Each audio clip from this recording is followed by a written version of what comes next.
8 to be great. The 8 traits successful people have in common. Number 2, work. You know, when I was interviewing all these successful people, they kept telling me how hard they worked. And I remember standing there thinking, geez, another comment about work? Why don't they tell me the real secret to their success? Then finally I realized hard work is a real secret to their success. All successful people work very hard. Martha Stewart said to me, I'm a real hard worker. I work and work and work all the time. Media tycoon Rupert Murdoch said it's all hard work. Nothing comes easily. But I have a lot of fun. Did he say fun? Yes, successful people have fun working. That's why I say they're not really workaholics, they're workaholics. Jim Pattison, chairman of the Jim Pattison Group, is a workaholic. He says, business is my recreation. I'd rather go to our factories and meet with our people than go to the beach, I can tell you that. Dave Lavery, the NASA whiz who builds those robots for Mars, said to me, we work our fingers to the bone, but it doesn't seem like work. It's fun. It's what we want to do. We don't want to put things down and go home. Bill Gates is a workaholic. Even after he was a multimillionaire, he worked most nights until 10 p.m. and only took 2 weeks off in 7 years. And he probably spent them on his computer. Oprah is a workaholic. She says, I'd never see daylight. I'd come into work at 5:30 in the morning when it was dark and leave at 7 or 8 when it was dark. I'm a workaholic.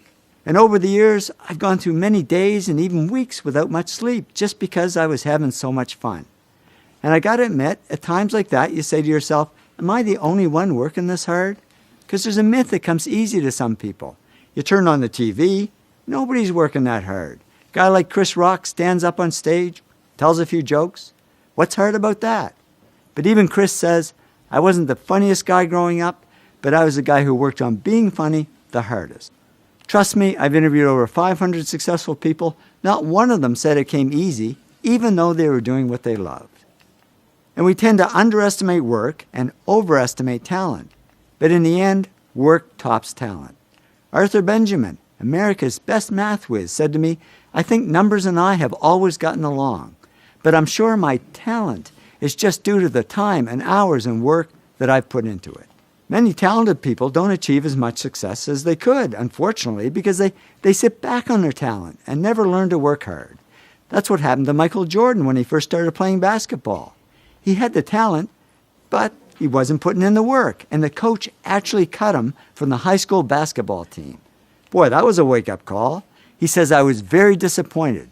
I started working on my game the day after I was cut.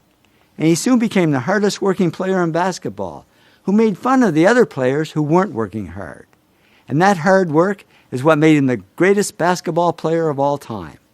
So I'd say the real gift isn't talent, it's the ability to work hard. And we tend to underestimate work and overestimate smarts. But in the end, work wins over smarts. In fact, many successful people aren't the smartest. They just work the hardest. Francois Parenteau, who Business Week called the top independent analyst on Wall Street, said to me, I'm certainly not that smart. I can't even remember my own zip code. But he also says, work is a big part of my life. I think about investments pretty much 24 hours a day, 7 days a week. Nez Hallett III is CEO of Smart Wireless. And I thought that's ironic, because he told me he's not that smart. He says, I graduated from high school with a C average and college with a C- average. But now the smart PhDs are reporting to him. How did he do it? He said, if you're going to be successful at anything, the key thing is to work hard. I'm not smart. As proof, here's my actual 12th grade report card. It was the only one my parents ever kept. Don't ask me why they kept it. It's nothing to brag about. As you can see, I was a C student, not an A student. I don't think I'd even make it into college these days. So how did I achieve some success and wealth? I just worked hard. Many 60 to 80-hour weeks.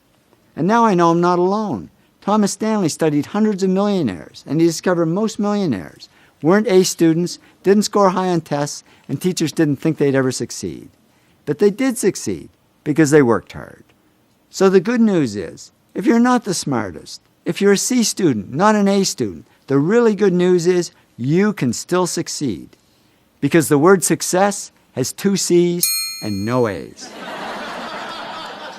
You can still succeed as long as you work hard. And what if you are smart? Well, I'm sorry, there's absolutely no hope for you. Because many smart people don't achieve as much success as they could, unfortunately, because they rest on their smarts and never learn to work hard. Yang Kim, president of Lucent Technology, says people who are the smartest sometimes don't realize their full potential because things get too easy, so they don't push themselves hard. After a talk I gave at one of the world's top 10 business schools, a man came up to me and said, "You know, when I got my MBA here a few years ago, I was one of the smartest people in the class. I thought I had it made. So after I graduated, I sat back and I didn't work hard and I went downhill. And now at this point in my life, I've gone nowhere. I haven't achieved any success at all." He said, "Thanks for the wake-up call. Now I know what I need to do. I need to work." So the bottom line is, whether you're smart or not, whether you're talented or not, just keep working.